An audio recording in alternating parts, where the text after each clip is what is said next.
Hey there, and welcome to the Make It a Better Day podcast.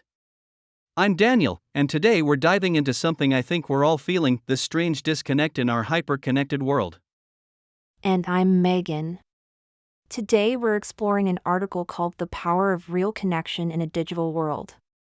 I actually put my phone in another room before we started recording because I knew I'd be tempted to check it. That's exactly the problem we're talking about, isn't it? It totally is.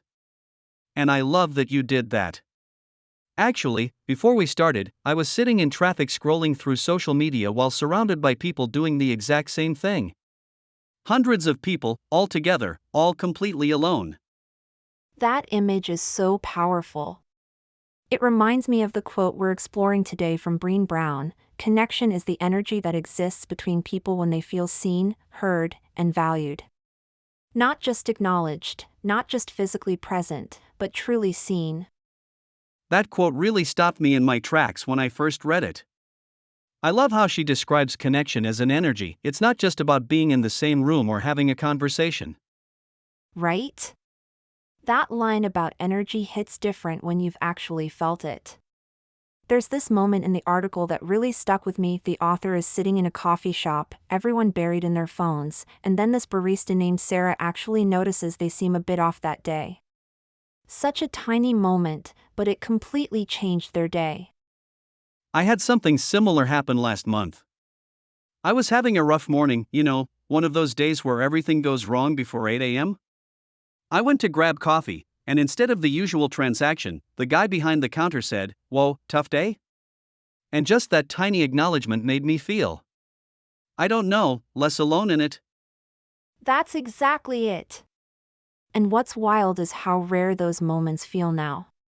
We're technically more connected than ever with all this technology, but are we actually experiencing the energy Breen talks about? Rarely. I was thinking about this the other day. I can see what my college roommate had for lunch through Instagram, but I couldn't tell you what's really going on in her life. It's this weird illusion of connection without the substance. That's such a good way to put it, an illusion of connection. I've got hundreds of friends online, but how many of those relationships have that energy of being truly seen and valued? Speaking of real connection, I was really moved by that example in the article about Warwick Dunn. Can you share a bit about that? It really captures what we're talking about. Oh man, that story. So Warwick Dunn lost his mom when he was young. She was a single parent and police officer. Instead of just letting that trauma define him, he created this incredible program helping single mothers become homeowners.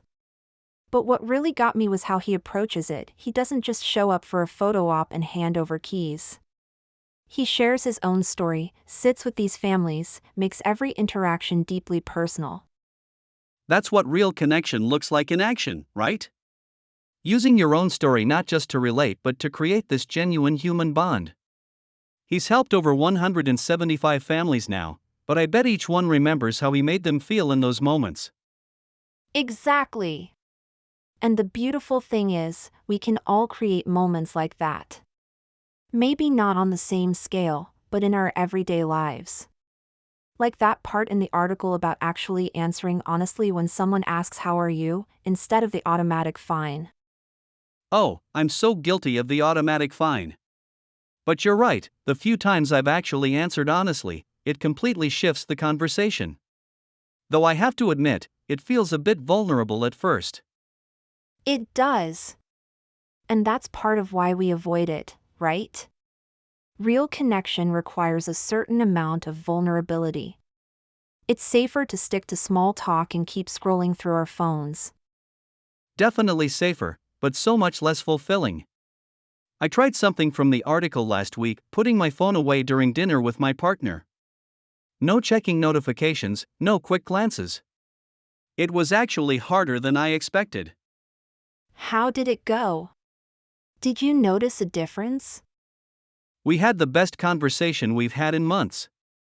About nothing particularly important, but it was just present.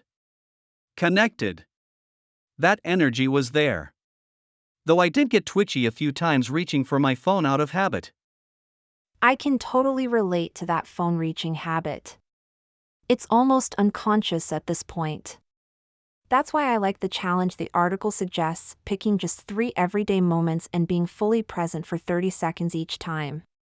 It seems so small, but it's a start. I love that because it's so doable. We don't have to radically overhaul our entire lives or become perfect communicators overnight. Just 3 30-second moments of genuine presence. And I think that's what makes this advice so practical. It's about progress, not perfection.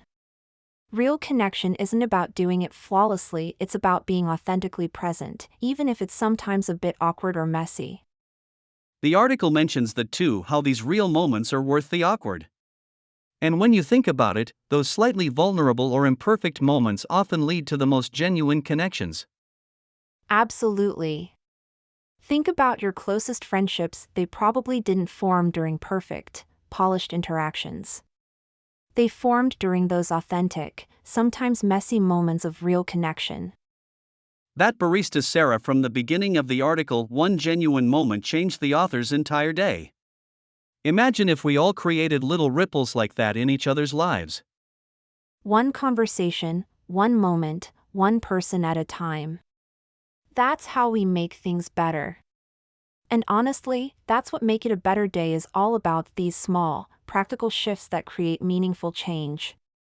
So here's our challenge to you, our wonderful listeners: try those 3 30-second moments of genuine connection today. Just look at the person you're talking to, stay present, and notice what feels different. No pressure for it to be perfect, just notice. And this isn't just about feeling good in the moment, though that's a great benefit. These small connections are the foundation of how we show up for the people we love, our communities, and even how we care for our planet. It's all connected, and that's what Make It a Better Day is all about. Absolutely. And there's so much research now showing how real connection, not screen time, is one of the biggest predictors of our mental and emotional well-being. These small moments actually matter for our health. We'd love to hear how your connection challenge goes. Drop by our website at Make It a Better Day, where you'll find the article version of this podcast, The Power of Real Connection in a Digital World, plus videos and more resources on creating meaningful connection. We also have some pretty awesome merchandise in our Redbubble store with messages that might spark exactly the kind of conversations we're talking about. Thanks so much for joining us today as we explored the power of real connection in our increasingly digital world. Until next time, remember that sometimes the smallest moments of genuine connection create the biggest ripples. Let's make it a better day, together. See you next time.